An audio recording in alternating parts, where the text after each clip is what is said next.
Hello বন্ধুরা, তো দেখতে পাচ্ছ কাতল মাছটা কত বড় একটা কাতল মাছ কাটছে। তো দেখতে পাচ্ছ কাতল মাছটা প্রায় 18 কেজির ওজনের একটা কাতল মাছ।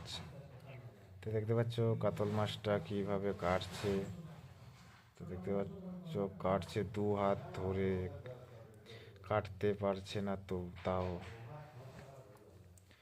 তো দেখতে পাচ্ছ দু হাত ধরে কাটার পরেও ভালোভাবে কাটতে পারছে না, এত বড় এই কাতল মাছটা।